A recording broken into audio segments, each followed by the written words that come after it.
Fresh off of the APRA PD conference, top of mind for me and all prospect development professionals, if you were there at the conference in Indianapolis last week, fresh on our minds is the question of what do fundraisers want?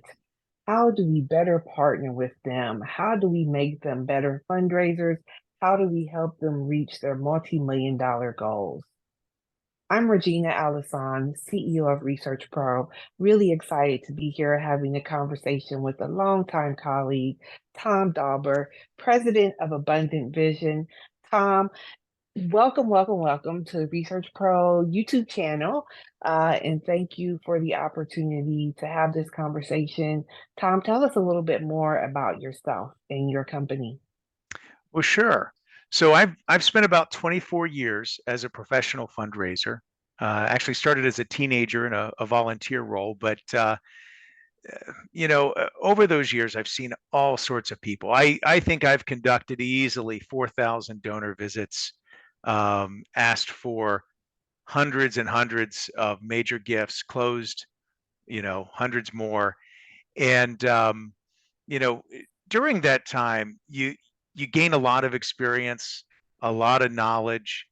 And so what I'm trying to do now is to take the same type of skill sets that you might see in a flagship university or a large health system, and take that level of experience and put it to bear on smaller, medium-sized nonprofits that may not necessarily have access to that level of experience. So I want to help the little guys raise money with the same level of efficiency and effectiveness that I've seen, you and I've done together at some of those big places. hmm And you're right, we have seen a lot of success at larger organizations. And I love that you're now sort of out on your own in more of a consulting role with the intention to help some of these smaller and sort of medium-sized organizations really, as you said before, have a more abundant vision for their philanthropy and for their fundraising efforts. So along the questions of what do fundraisers want, I would love to hear what you find to be valuable or what makes a prospect development partner valuable for you. Because you're right, we have worked together and you've worked at larger institutions that make that investment in prospect development in some way. So what makes a prospect development partner valuable to you? Well, I think, being able to start out with something, some piece of data. You know, one of the places you helped me out the most was when I was a brand new chief development officer over at the pharmacy school there at the Ohio State University. Walking in there, eh, you don't know anything from anything. There were, I think, 5,000 alumni at the time. So which of those 5,000 do you start with? And so having just that little bit of guidance helped make my world not quite so overwhelming, because that really is an overwhelming moment when you don't know anybody, you don't know anything from anything, you don't know what you don't know. To be able to have just some guidance on, who are the people that are most likely to give a large gift. That just having that for me was super helpful. Yeah, I'm always surprised when I like meet or work with seasoned gift officers that have never had a prospect development partner, have never had any type of tool or software, but yet they've had some success in their careers. But I always think, how much more successful would you have been? Oh How many yeah. more millions would you have been able to close? And you have a really like a success story that I love personally from our time together at the Ohio State University. And I would love for you to share that story Sure. and the way that you were able to adjust your goal. Well, yeah. So I was just so thrilled to be a chief development officer finally, because that'd been something I'd been aspiring to. I didn't really think to ask a whole lot of questions about, where campaign progress, because we were in the middle of a big campaign at the time. And um, uh, one day we're reviewing the numbers as a group, and all of a sudden I realized that it was almost time to go public. And in a $20 million campaign, now I didn't set that number, and we were only at 5.8 million. And so they'd been raising money for 3.5 years. And so, as you know, Regina, when you go public, you typically want to be at least 50, if not 60% of Mhm. goal.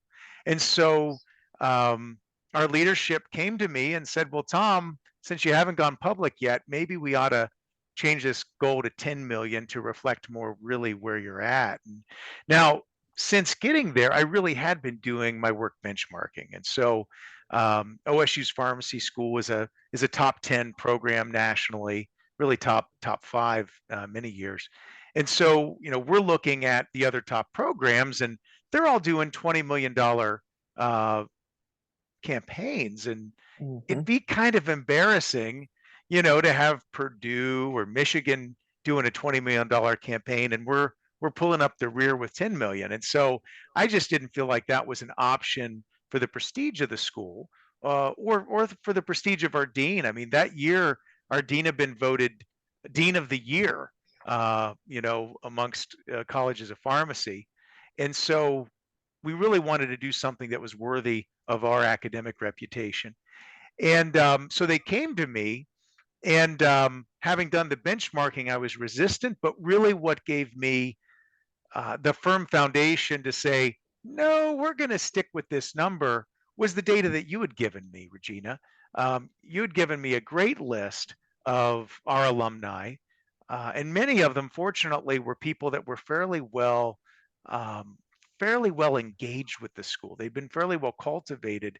There just wasn't that killer mindset at the school when it came to going out and soliciting major gifts. Mhm. In fact, what you and I saw during our time at OSU was this ramp up. I mean, I think it was '05, a major gift was $25,000. I think '06 or '07, it jumped to 50,000. Um, Yeah. and it was shortly thereafter, maybe 2012, 2013, something like that. It jumped even farther to 100. And so we're seeing this ramp up. My dean is seeing this ramp up, and our leaders are intimidated by going towards these bigger numbers, doubling them. That's pretty significant. And so there wasn't a lot of confidence internally at the College of Pharmacy that, yeah, we can ask our people for lots of gifts of that size. I mean, we had our few big hitters, that we knew we could count on. But to just be going out and asking for, I don't know, 20 gifts a year, at 50,000 Mhm. or $100,000, that was more than psychologically they were ready for.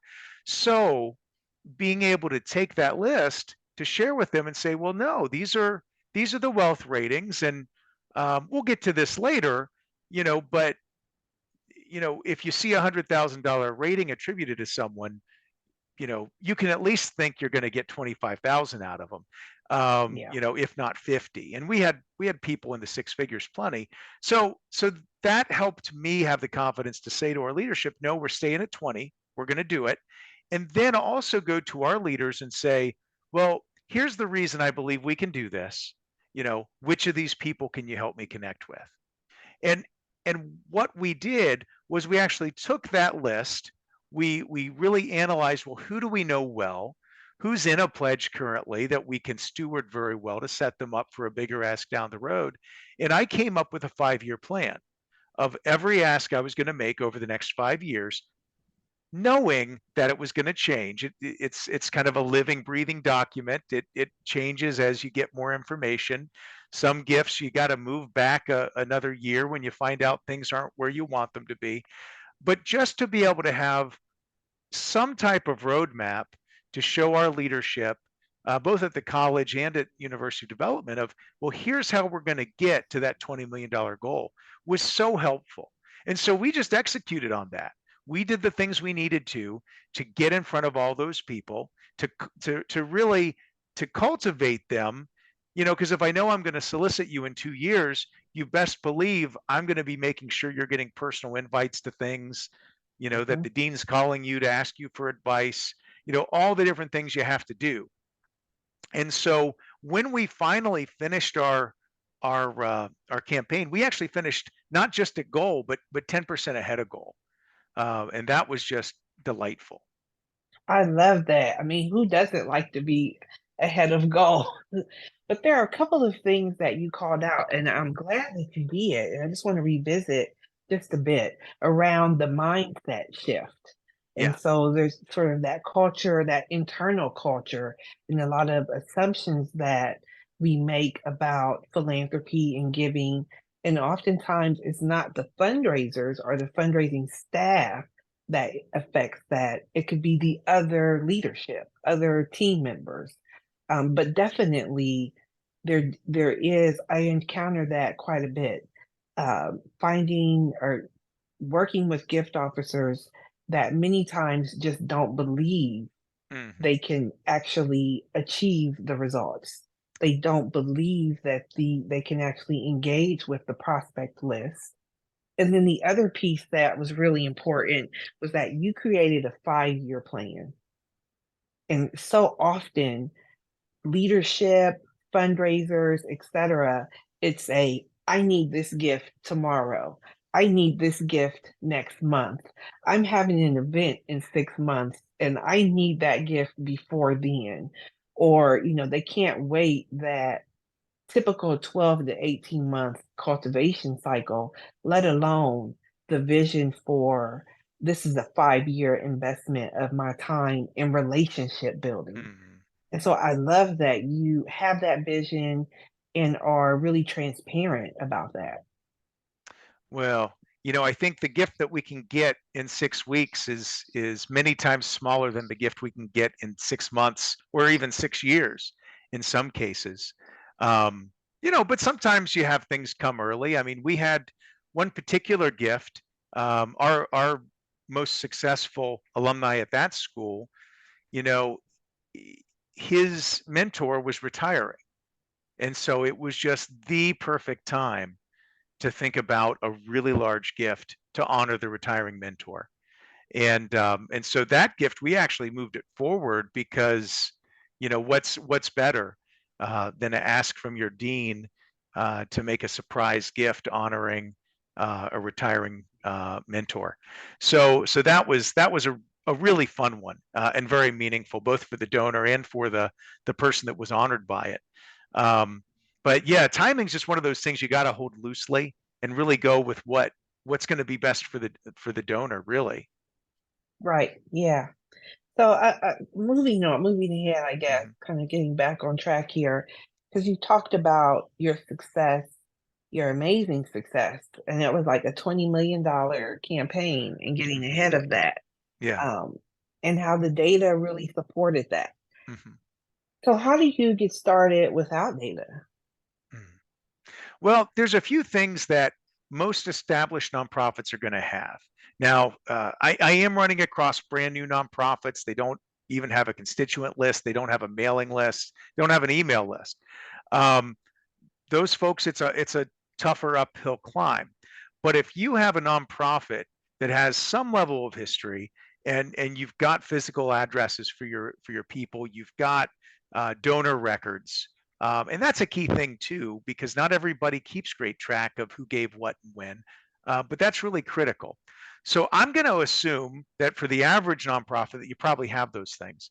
There are things that you can really just start looking at in your own data sets to begin identifying where there's opportunities. So for example, the most obvious things would be to to pull a spreadsheet out of your CRM or your database there of who your largest donors are, and take that top 10% of those folks and start thinking about them at least as major gift suspects, if not prospects. If you've never met them, of course, they shouldn't be prospects, no matter what you think you know about them.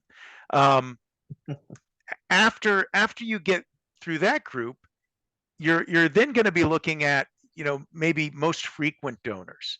who are the folks that have given to you for 30, 40 years in a row? A lot of places, that's also going to be your largest cumulative donors I just referenced, but not necessarily if it's a very old organization. And I keep running into that. I have run into that a number of times. There's a nonprofit in town here that has a pretty good mailing list, but they've just never really solicited gifts. They've received gifts, but they've never actually actively solicited them. And so for them, yeah, there may be really frequent donors that aren't at the top of their cumulative giving list. The same thing goes for your recent larger donors. So maybe you've got this cumulative list and you've got 50 years of giving history, 100 years of giving history. And so you've got some really infrequent large gifts up there. But maybe your people giving you $5,000 in the past 5 years aren't even close to there. Well, the reality is being more recent, being larger, in the gifts that you've gotten more recently, those would also be people to look at pretty quickly.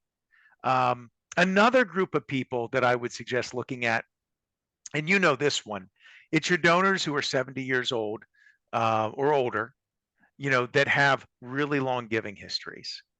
Yeah. I like to talk about the two pockets that every donor has, the liquid pocket and the illiquid pocket, Yeah. right? And many of your donors, and I know I'm preaching to the choir here, Regina, but many of your donors, maybe they can only write you a check for $1,000, maybe $5,000, but maybe their home is worth $1 million because they bought it back in the 50s and they live in California somewhere, or they live on the East Coast somewhere. Well, one of these days that house is going to be liquidated. And if you can persuade them to give you a percentage of their estate, all of a sudden you're looking at a six-figure gift from someone that could never dream of doing that with a liquid asset. So those would be all the things that I would start looking at immediately from the data that you should be able to access pretty quickly. One other thing I'd recommend, I'm a big believer in data visualization. This was something else we did together. Where I'd send you that list of donors, and then you'd put it on a map for me. That is Yes. so helpful. There was this time I was going to Athens to talk with an alum, and Southern Ohio, it's not easy to get around. There aren't direct routes. So somebody that lives as the crow flies maybe 20 miles away, it might take him an hour to get somewhere. So I was going down there to visit someone, and there was this other guy um, that I really wanted to see, but he lived like right on the Ohio River, an hour south. What I ended up learning from that data visualization, because I included work addresses as well as Hmm. home addresses, his work address was in Athens. And so I was able to actually visit him on the same trip, not thinking I'd really be able to get to him that particular day. And so it just made it all come together and work really well because I could see the data. It also lets you see conspicuous things, like the fella who had an office on Fifth Avenue right across from Central Park, and who had a home just a couple blocks away. I mean, if you've got an office there and you've got a home there, you're probably doing pretty well for yourself. So it was just one of those things. I might have gotten to it eventually. I might have figured it out eventually, but being able to see it on a map, I mean, it just stuck out like a sore thumb. Like, Hmm. what is that thing in the middle of Manhattan, right? Yes. Um, so, yeah, just taking a look at your own data, visualizing it, looking at it in different ways can help you begin to understand who the suspects are that you need to talk to that may become your major gift prospects. Hmm. Hmm. And again, I love that you are infusing strategy and like forethought. This is not an immediate 30-day type of transaction. And it's not transactional. It is very much relational. And there's Yeah. a strategy tied to it. And that strategy is ultimately tied to some data points Hmm. that, have been curated in some way to be helpful. So I'm really curious, for those organizations that are smaller, medium-sized organizations, they are new to using data and engaging in prospect development. So let's say that they did a screening and they got a list. They feel good about their list and now they're ready to engage. So, how do they start to do that engagement and ask questions with the donor to help confirm some of those data points or like disconfirm or unconfirm some of those Yeah. data points? Yeah. That's a really great question, because just because somebody has an expensive home, which is one of the primary assets that you see on one of these wealth screenings, is property values. You don't know if they're leveraged up to the neck, in super high amounts of debt that would really discourage them from making a gift or not. And that isn't even a question you'd probably ask right off the bat. But it just goes to say, just because you see that data, you don't know what that data correlates with, high wealth or high debt, right? Um, but I think for me, when I meet with a donor and I'm trying to evaluate their wealth capacity, I'm sincerely trying to get to know them, right? Hmm. And one of the ways I do that though is I ask them about how they spend their time. What hobbies do they have? Where do they go on vacation? If someone tells me that they vacation in a place like Telluride, Colorado, and they've got a great big mansion there, well, that tells me something, right? Yeah. If they tell me that they love flying planes, now I know people that fly planes that are not ridiculously wealthy, but it does indicate in many cases that they may have some extra means if they can afford Hmm. to own a plane and all the things that go along with that. I think um, I'm working on something right now, kind of an online class that you can take asynchronously that kind of trains you in what to look for and what type of conversations to have with donors in those initial meetings. And then how to take those to the point of a major gift ask. But one of the things they point out is that when you're meeting with someone, it can be very, very helpful to meet in their home or at least in their office. Not just because you avoid, you know, the loudness that may come with a coffee shop or a restaurant, but because you get to see firsthand a lot of the things that interest them. I'll never forget this time. I knew this donor was highly rated, but there's a range there, right? Like there's a Hmm. range of, okay, so this is one of our top rated people, but you don't know what that range is. And I had the chance to meet him in his home, and I see he's got artwork lots of places, but it's not necessarily things that I'd recognize or have some sense for what it is. And they took me back into their guest room to leave my coat, and I look at their guest room, and they have a Monet on the wall, like a Oh, real yeah. Monet on the wall. Now, I have an art degree, took lots of art history classes. I know about Monet and I know what that means. Yes. And so that helped me understand very quickly, yeah, it's not just that this guy's living in a $4 million home. This dude's into art. And a lot of times, if you're collecting Monets, that's a whole nother level of Hmm. wealth accumulation there.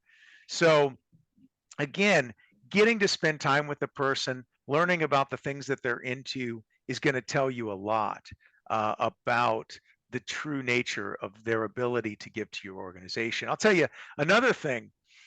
There was another person, again, highly rated, but we didn't know what was what. Um, wasn't really much of a donor to the organization, um, but I went down to meet this CEO in his office. Um, he was in the biotech sector, and I walk into his office, and what do I see on the shelf next to his desk? Well, I see a single shelf, and on it, picture of his grandkids, picture of Jesus, and a picture of the college that I was working for at the time. Right then and there, I knew this guy loved Ohio State because he Hmm. had the picture there next to his Lord and his children. So Hmm. I knew we'd close a nice gift with him, and we ultimately did. But it's just things like that that tell you again about affinity. and those sorts of things. And of course, in that same conversation, I also learned that this gentleman was thinking about selling his closely held stock in his company. And so that led us to a whole nother conversation because this was an illiquid asset that he we couldn't really get value from that he gave unless there was a sale of the Hmm. company. And so that set up another great conversation. But it really comes down again to meeting with them in person, learning about the details of their life and their values and all those sorts of things. Yeah, I love that. I do a few different workshops, and the top two resources that I insist that every fundraiser or every nonprofit have in their toolkit is the gift officer and their database. Because no matter what I find as a researcher, no matter what, the analysis shows us Mhm. in a, fairly anonymous wealth screening, it comes down to that conversation. It comes down to the relationship. It comes down to those cues and those clues that you will get in a conversation with someone that I will never uncover. No one will ever uncover, that someone owns art by a certain person. And I'm glad you shared that story. A few years ago, I met a local architect and I went to visit their office and they had an original Picasso on the wall. And I'm Wow. like, right, that's what like the researcher in me is like, I was stunned. Right. And, she had an amazing story about how she came to acquire it. But I have always like think about that person like she's an amazing prospect for some organization, and just sort of that hidden wealth and those hidden wealth indicators that oftentimes, again, we just won't find Mhm. in the data, but you will find as soon as you walk into someone's home or in someone's office and you see what they value, what they're invested in, and also clues to their sort of their leisure income and the fact that they have this extra income that they would be willing to invest in your organization. I love how you keep coming back to the relationships. Like you cannot escape that. And you're sharing some gems with us today. So fundraisers that are watching this are are getting some amazing lessons. And so another question that we've talked about a few Mhm. times is like, how do you talk through capacity, or rather, how do you like? We've talked a little bit about qualifying or disqualifying prospects or donors based on that engagement in those conversations and affinity, etc. But how do you go from like the wealth screening says this is their capacity, and typically it is a range, like you mentioned. Mhm. How do you go from capacity to ask amount to like the closed gift Yeah. received? I like to joke with my wife about this because, she knew well in advance that I was going to propose to her. That was not something I was going to surprise her with, right? And you know, uh, we call it in the shops that I've worked in a pre-solicitation. You know, kind of a hypothetical scenario where you're talking about ranges and trying to understand, what might be the right conversation to have. And so in an initial meeting, I'm probably not soliciting a gift with someone that I think could be a major donor to my organization. I'm asking them simply for permission to have a conversation about a gift they might make, something they may enjoy doing or find pleasure in doing. Um, it's not a very threatening ask, and it's easy to say yes to, right? And so once they say yes, then it's just a matter of, well, tell me more. Like, so if I'm going to bring an opportunity to you, what sorts of things would you care about? Especially at large organizations, even at smaller ones. I think about the small nonprofit I got my start in. They're probably they're probably a $5 to $10 million range sort of organization in terms of what they raise. But there's all sorts of opportunities. There's opportunities for facilities, bricks and mortar. There's opportunities for scholarships for kids. There's programmatic. and staff support sorts of needs. Just thinking about those different types of buckets, you may begin to try and understand this particular donor. Which of those sorts of things do they care about? And then what I would say makes sense from there is to then say, well, we've got different sorts of opportunities, and that's when you might be a little um, uh, uh, aggressive's not the right word, but aspirational, right? You Yeah. might say, well, this may be more than you're thinking about, but there's an opportunity at $1 million or $5 million. We're looking for somebody to do that. Um, it does this. Is that kind of a range you're thinking about, Hmm. like seven figures, or would something in the six figures? And so if I'm talking with someone and the research is telling us $50,000 is their number, maybe I don't go right at 5 million, but maybe I do. It just depends what I'm seeing in the meeting, Hmm. right? I mean, there's all sorts of indicators like we talked about. Like if I'm seeing the Monet on the wall and you told me $50,000, I'm like, well, Yeah. maybe we missed something here. Well, because I think the thing that not everybody appreciates, and I know you know this, Regina, but those wealth screening things, they're really only publicly held data.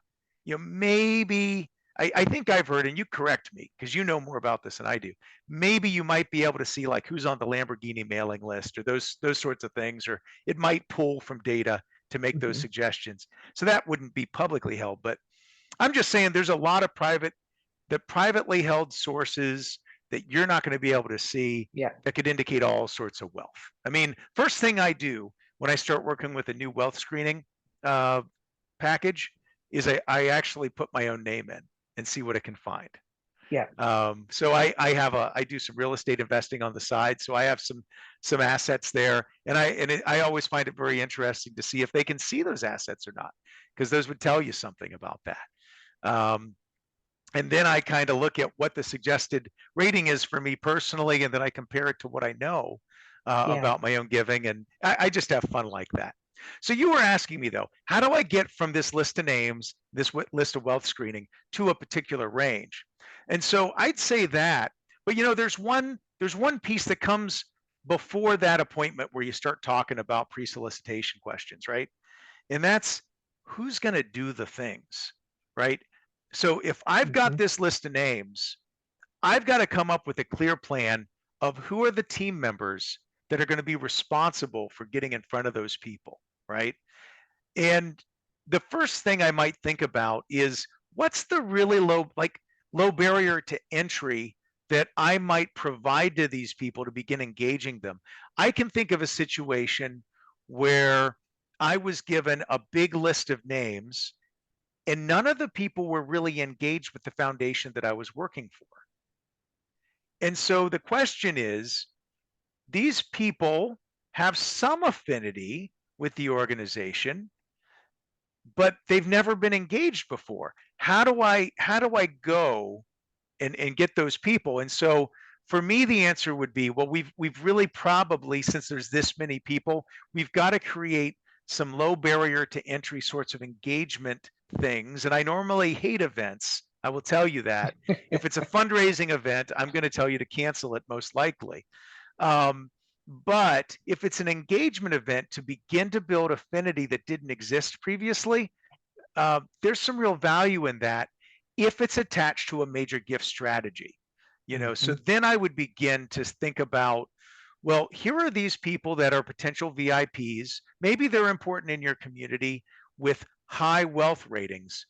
Well, maybe I can find an excuse to create a salon style engagement opportunity to hear very personally, from the president of the organization, right? Maybe a dean or a hospital president or something along those lines to begin bringing them in, understanding more about their affinity and seeing if they'll bite on that hook.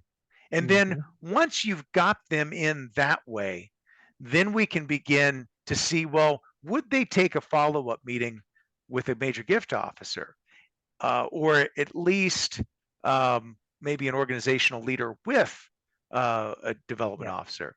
And if the answer to that's no, well, they're still probably not a prospect. Yeah.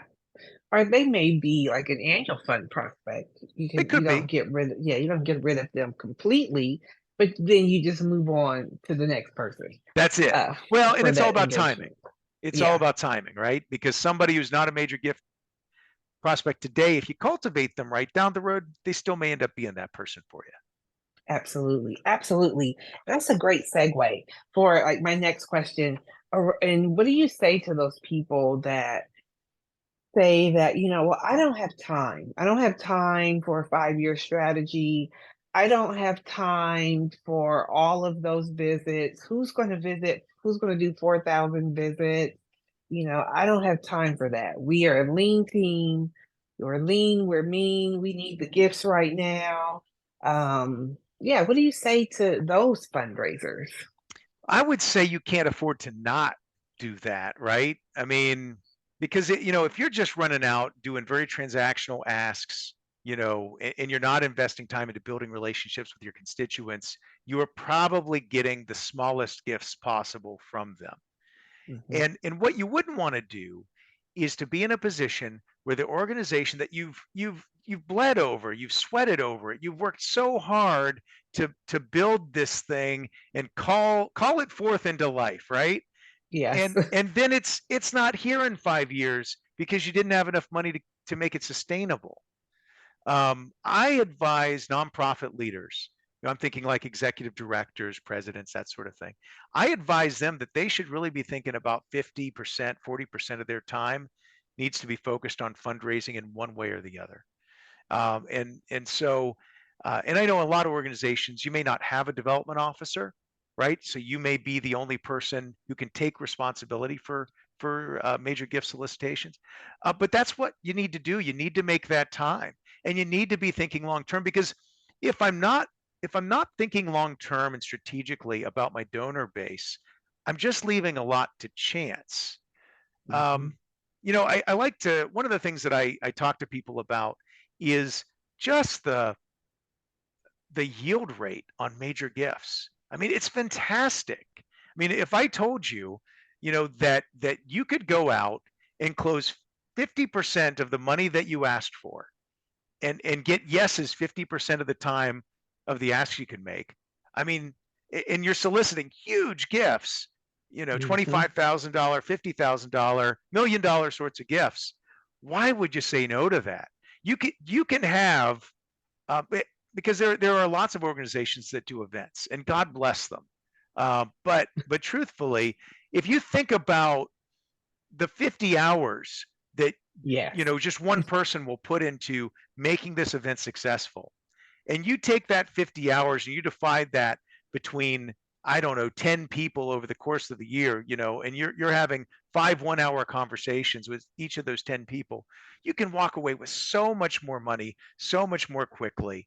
It's just a better ROI. It's way more responsible in terms of managing your organization's resources. And don't even get me started on what the value is of your volunteers' time and your staff time that goes into these events. But no, there isn't a better way to ramp up fundraising in your organization. I mean, I'm working. I've had a client that has been around for decades, but just never really raised any money. And Hmm. you know, uh, already right off the bat, there's a 7-figure conversation they're having with an organization they've known well for many years. They've got a great relationship. They just never asked them for any money. Never thought to. Yeah. Wasn't something they were doing. Um, and they've only been asking for major gifts here, like this type of gift, really for, I don't know, a matter of months. Hmm. $1 million. Yeah. Yes. Yes. It's so common in such a typical scenario. A client that I worked with earlier this year, within like the first 3 weeks of our partnership, they had already received a major gift, enough for like a 60% return on their investment with me. And That's so it's nice. like you can't, like you said, you can't afford not to invest in this. And to like reinforce your fundraising. and invest in your staff, and give your staff the tools that they need to be successful fundraisers. It is so important. And I love the way that you broke down like that like the 50 hours. So Mm, I don't really like events either, except for to build the data list. I love it for that reason. But you do hear these statistics around, well, you just earn more money, you raise more money through individual giving than you do event-based fundraising. And so we often look at it for like dollar to dollar, but I have not heard it broken down in that way, looking at like the man hours and 50 hours of event time versus 50 hours in like 1 hour conversations. And who wouldn't prefer? I'm thinking about all the event planners that I know. yeah. And after 50 hours of event planning, they're burnt out. They're done and not looking forward to repeating the event versus just more along the lines of that relationship building and talking to people about their interests and their affinities and talking to them about opportunities to sow into their impact and how just important that is. Do you ever run into organizations that they'll say that, well, we don't need individual giving, we don't need major gift fundraising because we just got $1 million grant? Do you ever encounter that? I've not encountered that specific scenario, but I have run into organizations that are raising money in ways that just aren't that effective, and they're relying on solicitation approaches or fundraising vehicles that just aren't that effective.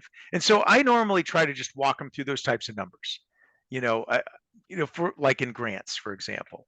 Um, I don't have a hard number on grants, but I've seen enough of grant writing.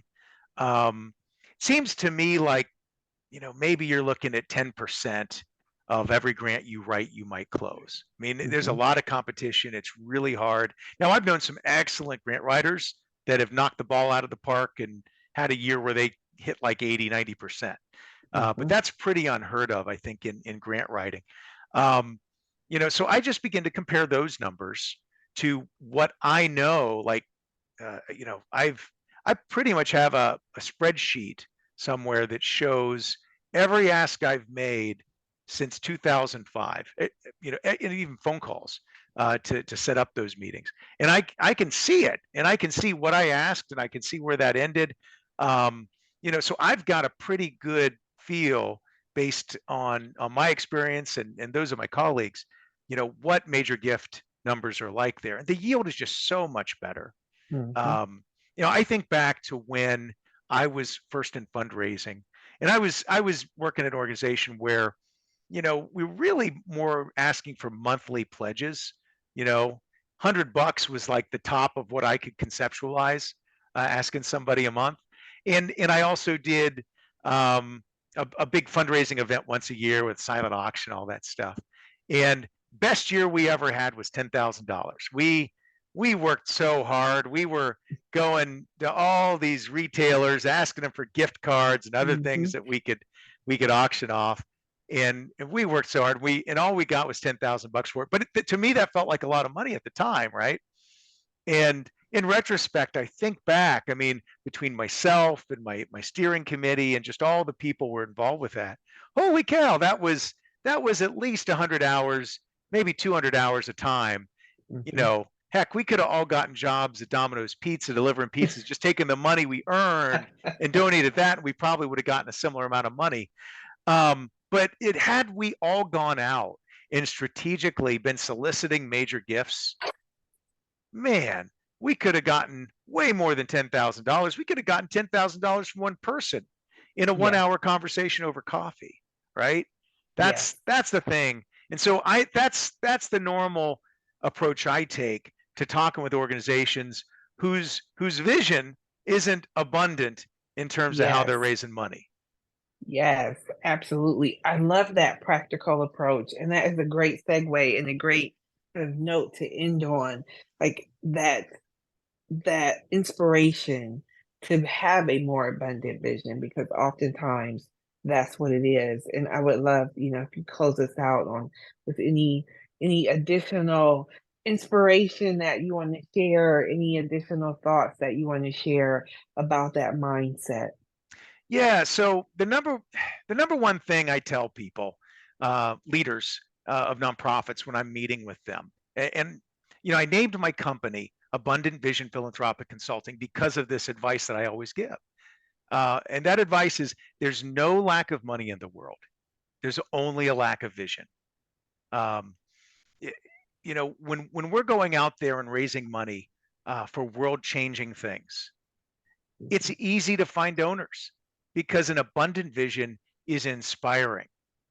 But if we're going out and presenting the work we do like it's a small thing that doesn't make a big impact, nobody wants to give to that, right? So we want to think deeply about the impact our organization is making. We don't want to just say, we're helping tutor kids after school. We want to say, well, what happens to those kids because we tutored them? And what is their life Mhm. like because they were able to go to college? What's that going to mean for their children? We want to paint as big of a vision as possible in terms of the impact that we can make in this world. And there's all sorts of opportunities to do that, both in our fundraising and in the way we communicate our story. And that's why one of the things I'm leaning into very heavily right now, Regina, is coaching, coaching nonprofit leaders, Mhm. helping them to really think through on a weekly basis what's in front of them, what are the opportunities, how do we make a difference, and I'm finding by really taking that approach, even in just some of the initial kind of conversations I'm having with nonprofit leaders, there's $250,000 or more that that's just sitting there that we could raise if we just took a major gifts approach. And so when you think about, what's the value of, somebody like you doing research or somebody like me, providing major gift coaching, holy cow, what would you spend to have an extra $250,000 in fundraising revenue a year? And Exactly. in my mind, $250,000 is just the beginning of it. That's Yes. how I see it. That's my abundant Yes. vision for what we can do together. I love that. I love that so much. Tom, tell us how viewers can get in touch with you, where they can find you once they've watched this video and they're inspired to fundraise with a greater vision. Well, there's a few ways. First off, I'm on LinkedIn. You can connect with me there. I have a website, abundantvision.net. And one of the things that I'm going to start offering here fairly soon, I think I put it out there on LinkedIn. I actually have a virtual workshop that I'm building right now that will take you through everything you need to do to really get going in major gifts. So let's say you're not ready for coaching, but you want to know, what's Tom teach? What are the basic principles? What are the fundamentals to get going? You can take that class. And as a preview, I actually have a free preview that I can even give you the link to share in your YouTube video. And it's Absolutely. the 20 questions you need to ask before starting a major gift program. And so if you watch that, that's going to give you all the things that you don't know yet that you need to know before even getting to go forward with something like that. So those would be the best ways there, Regina.